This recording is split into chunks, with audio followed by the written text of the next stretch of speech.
بسم اللہ الرحمن الرحیم۔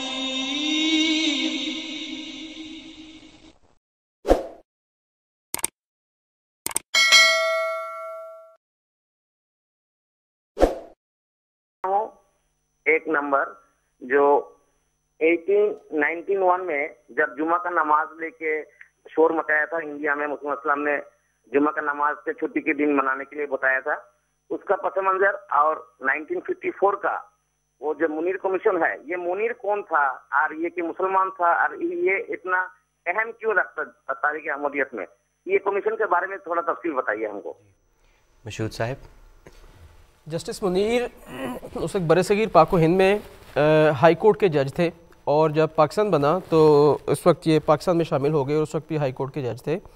جسٹس منیر کی حیثیت اس حساب سے کافی اہم ہے کہ جب تقسیم پاک و ہند کے بعد برطانوی حکومت نے باؤنڈری کمیشن بنایا،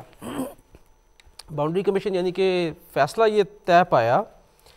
کہ برصغیر پاک و ہند میں جو اکثریت والے صوبے ہیں، اگر مسلمانوں کی اکثریت ہے تو اس کو پاکستان میں شامل کیا جائے، اور اگر اس میں ہندوؤں کی اکثریت ہے تو اس کو ہندوؤں میں شامل کیا جائے۔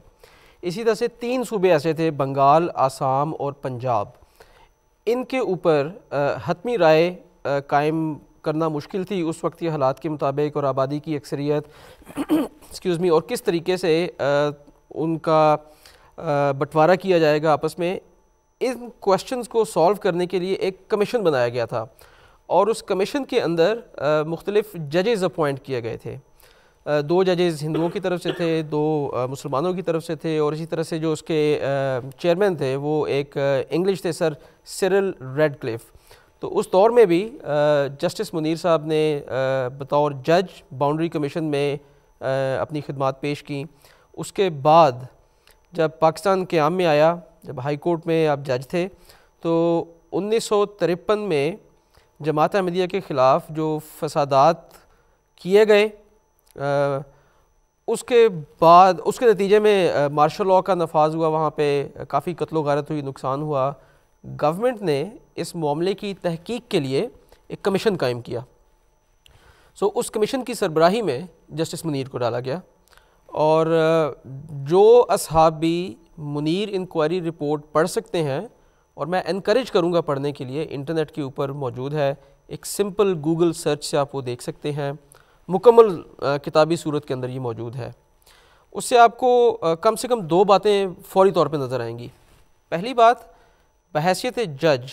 انتہائی غیر جانبدار اور انڈیپینڈنٹ آدمی تھے، اور دوسری بات، اپنی کمپیٹنس کے لحاظ سے کافی شہرت رکھتے تھے۔ تو اگر آپ اس رپورٹ کو پڑھیں تو آپ کو اندازہ ہوگا کہ کتنی تفصیل کے ساتھ انہوں نے